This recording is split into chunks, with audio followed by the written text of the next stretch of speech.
Eu quero saudar com muita alegria a você, meu irmão, minha irmã, que me acompanha no podcast. Nessa semana, no dia 13 de agosto, nós celebramos a festa litúrgica de Irmã Dulce, ou Santa Irmã Dulce dos Pobres, também conhecido como o Anjo Bom da Bahia.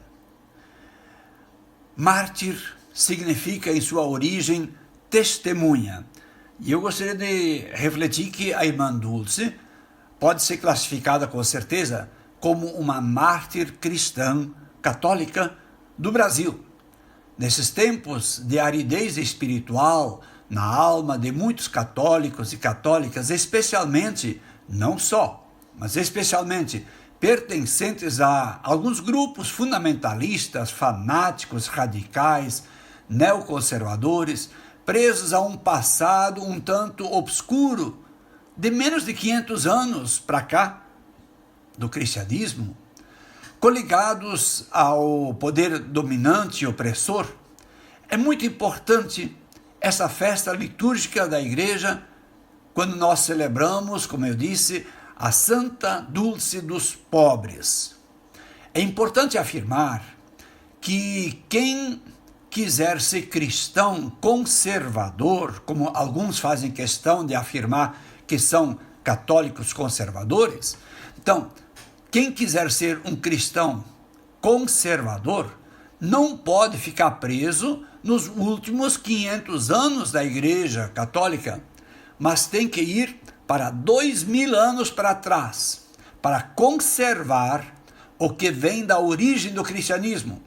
E a origem do cristianismo não é o Concílio de Trento, não é a cristandade da Idade Média, mas é Jesus Cristo e imediatamente depois os apóstolos e as apóstolas do primeiro século e de seus imediatos sucessores ainda no fim do primeiro século e início do segundo século. Aí quem conseguir voltar até lá, aí ele pode conservar aquilo que é o cristianismo em sua origem. Quando eu destaquei acima que nós estamos vivendo um tempo de aridez espiritual, eu fiz porque espiritualidade, no entendimento cristão, é muito, mas muito mais que a repetição de algumas fórmulas decoradas de orações, de atos de piedade, de comunhões eucarísticas, mas desencarnadas e descomprometidas com a vida dos pobres e dos excluídos, ou de confissões semanais, mas que nunca mudam a vida do confessando. Espiritualidade não se tem como se tem coisas. Espiritualidade se é. Espiritualidade a gente é. Espiritualidade é uma vida unida e comprometida com a vida e o compromisso do Cristo libertador e salvador.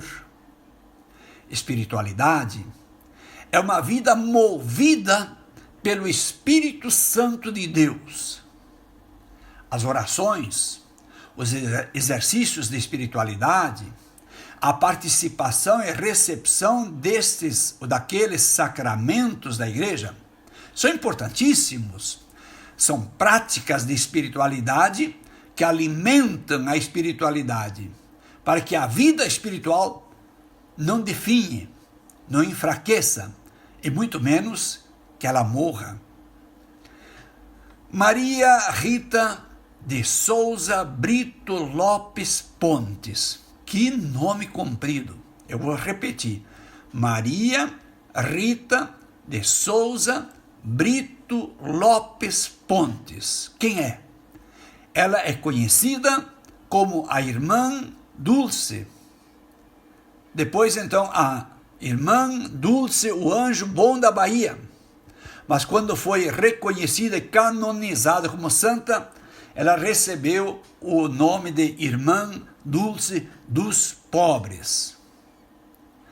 Essa mulher fundamentou, alimentou e consagrou toda a sua vida àqueles ou àquelas pessoas aos quais Jesus Cristo consagrou e dedicou toda a sua vida.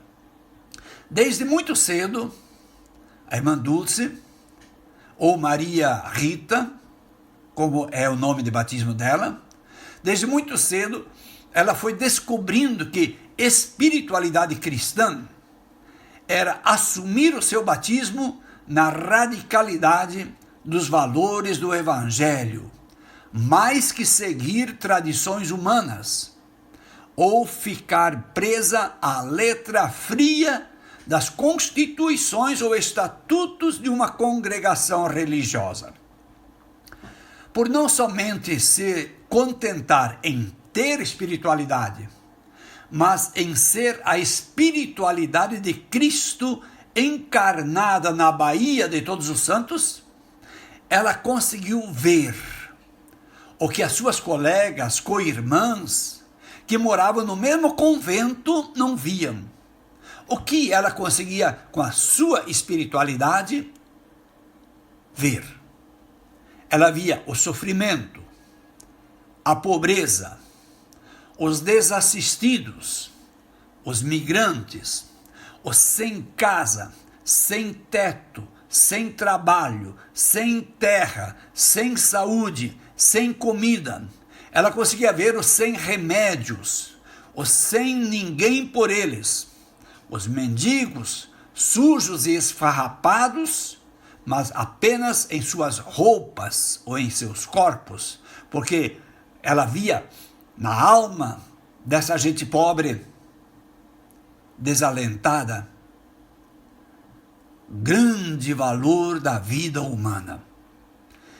Ela iniciou o seu martírio sem precisar derramar o seu sangue de forma violenta.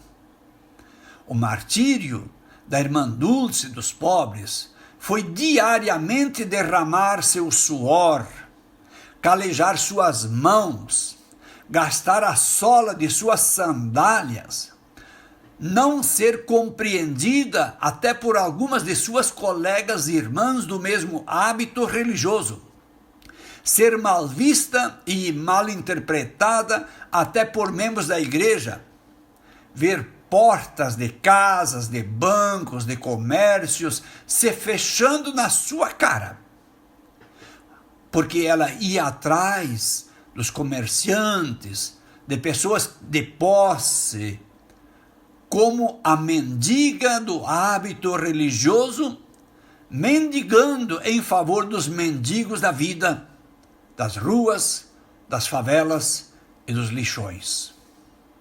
Claro que isso mudou mais tarde, quando seu martírio, lembro, falei no começo, martírio é testemunho, ou ser testemunha.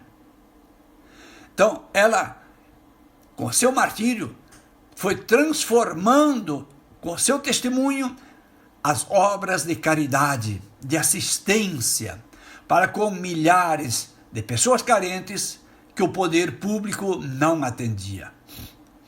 Por que então eu classifico a irmã Dulce dos pobres como mártir? A resposta está em Santo Agostinho, que escreveu, abre aspas, mártir significa literalmente testemunha. E ele diz ainda, o que dizemos em grego testemunha, em latim nós dizemos mártir. Então, testemunha de Jesus Cristo é ser mártir cristão.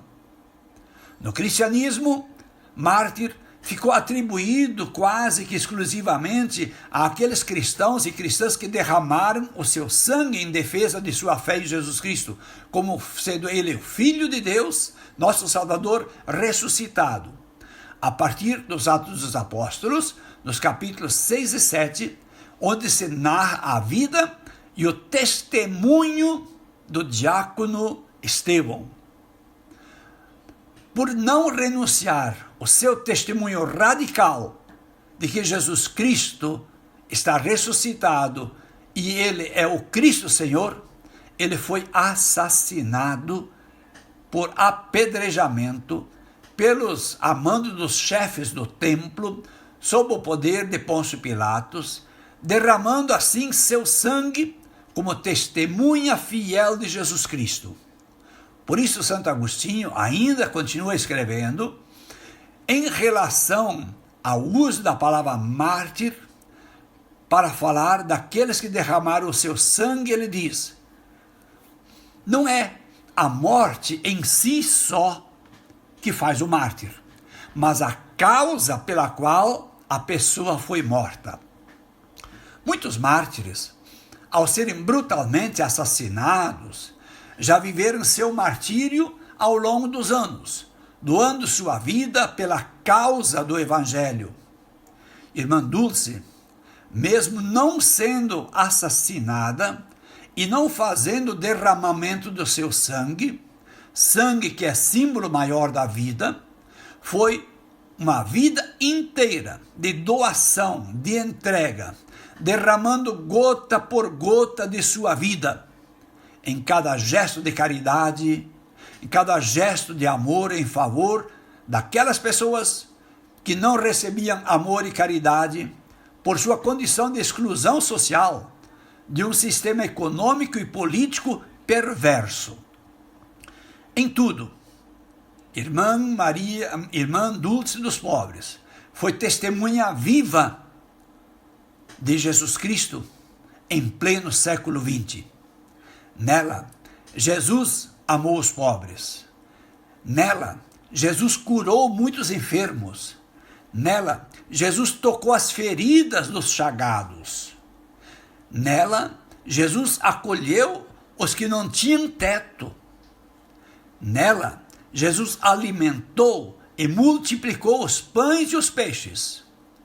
Nesta irmã Dulce dos Pobres, Jesus carregou a cruz pesada dos crucificados sociais. Nela, Jesus revelou que Deus é amor.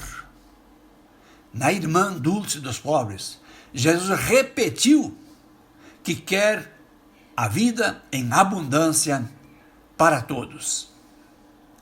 Depois disso, eu devo perguntar: será que todos e todas os devotos e devotas de Irmã Dulce dos Pobres amam os pobres e aceitam uma igreja que faz opção pelos pobres? É engraçado isso. Tem gente que é devoto ou devota de Irmã Dulce dos Pobres, mas não aceita que na igreja se fale de pobres. Eu termino dizendo que, ainda que houve muita dificuldade para que a irmã fosse canonizada com a inclusão do nome Dulce dos Pobres, muitos cristãos e cristãs de plantão, agarrados a uma falsa tradição e conservadorismo, a queriam apenas Irmã Dulce ou Irmã Dulce, o anjo bom da Bahia. Por quê? Para muitos cristãos e cristãs, a palavra pobre sempre é sinônimo de comunismo. Porque é tão difícil incluir na sua fé e no seu testemunho de vida o amor aos pobres. Irmã Santa Dulce dos Pobres, rogai por nós, e que ela interceda junto de Deus, a fim de que Deus nos abençoe a todos nós. Em nome do Pai, do Filho e do Espírito Santo. Amém.